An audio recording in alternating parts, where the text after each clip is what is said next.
جس دل میں جاگزیں ہے محبت حسین کی،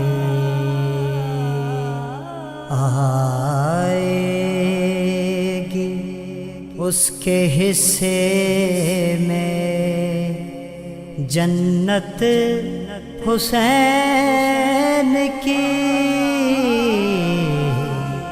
اگر اس کے پاس اتنی محبت مضبوط ہوتی، امام حسین کی محبت کا اثر اس کے دل پہ ہوتا، تو پھر وہ کہتا کہ دنیا جو بھی کہے، میرے نفس کے اندر جو بھی خواہش جنم لے رہی ہے، لیکن چونکہ یہ میرے حسین کو پسند نہیں ہے، لیکن اس وجہ سے میں اس کو چھوڑ رہا ہوں۔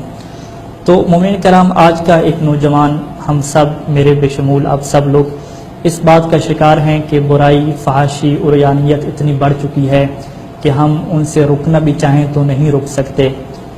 ایک برائی اور ایک فحاشی کے وقت نوجوان چاہتا ہے کہ اپنی آنکھیں بند کر لے، اس چیز کو نہ دیکھے، عریانیت کی طرف نہ جائے، اور وہ یہ بھی سمجھتا ہے، اس بات کو اسے یقین ہے کہ میرے حسین کو یہ کام پسند نہیں ہے، میرے حسین کو یہ فحاشی، یہ برائی، یہ برا کام پسند نہیں ہے، لیکن اس کے باوجود اس کی محبت حسین اتنی طاقت اور اتنی پاورفل نہیں ہے کہ اسے برائی سے روک دے۔ حالانکہ محبت کا تو اثر ہوتا ہے، محبت تو اپنا اثر دکھاتی ہے۔ ایک نوجوان کے لیے بہت ہی آسان کام تھا کہ وہ یہ سوچ لے کہ چونکہ میرے حسین کو یہ پسند نہیں، چونکہ میرے حسین کی معصیت ہو جائے گی، کیونکہ امام حسین کے حکم کی پیروی نہیں ہوگی اس کام سے، امام حسین اس کام کے اوپر راضی نہیں ہیں، اگر وہ اسی بات کو سوچ لے اور اس کی محبت حسین میں اتنی طاقت اور پاور ہو تو وہ دنیا کی ہر قسم کی برائی سے بچ سکتا ہے، لیکن وہ نہیں بچ پاتا۔ چاہتا بھی ہے کہ بچے، محبت حسین بھی ہے، ارادہ بھی کرتا ہے، لیکن نہیں بچ پاتا۔ یعنی محبت حسین اس کے دل پہ اثر نہیں کر رہی۔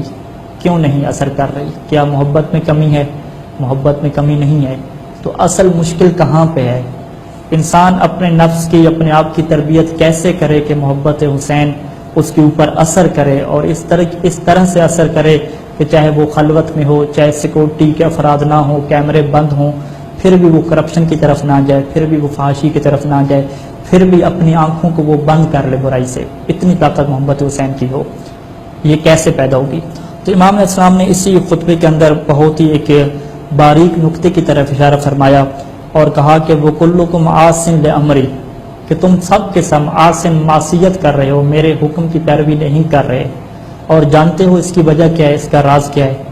امام نے یہ راز نہیں بیان کیا کہ تمہارے اندر میری محبت نہیں ہے، بلکہ امام نے فرمایا جانتے ہو اس کی وجہ کیا ہے؟ کہا کہ قد انخذلت عطیاتکم من الحرام وملئت بطونکم من الحرام۔ اس کی وجہ یہ ہے کہ تمہارے تحفے تحائف، تمہارا پیسہ، تمہاری تنخواہیں حرام سے آ رہی ہیں، وملئت بطونکم من الحرام، اور تمہارے پیٹ حرام سے بھر چکے ہیں۔ اور پھر امام نے کیا فرمایا؟ فطبع علی قلوبکم، اس حرام کھانے کی وجہ سے اب تمہارے دل پہ مہر لگ چکی ہے کہ اب مجھ حسین کی محبت بھی تمہارے دل پہ اثر نہیں کر رہی۔ مومنین کرام، یہ وہ ایک راز ہے کہ اگر جس راز کے اندر اگر ہم غور و فکر کریں کہ محبت حسین آخر کیوں ایک نوجوان کے دل پہ اثر نہیں دکھاتی، اس کی یہی وجہ ہے کہ آج تک اس نے یہ نہیں سوچا کہ جو میں جاب کر رہا ہوں، کیا یہ جاب ٹھیک ہے یا ٹھیک نہیں ہے؟ کیا اس جاب کے اندر سود کا سسٹم تو نہیں ہے؟ جاب کرنے کے بعد جو میرے پاس پیسہ آ رہا ہے، کیا میں نے اہل بیت کا حق خمس ادا کیا یا خمس ادا نہیں کیا؟ کیا میں نے دوسروں کا خیال رکھا یا نہیں رکھا؟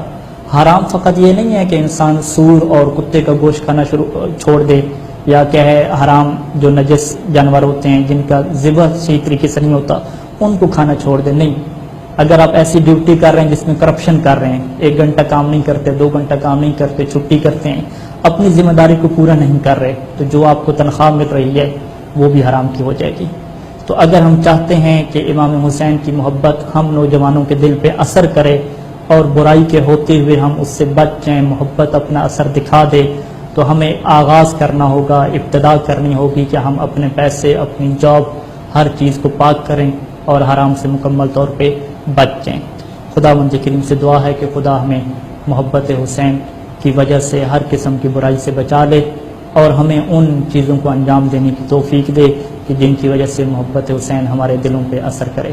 وصلی اللہ علی محمد وآلہ اجمعین.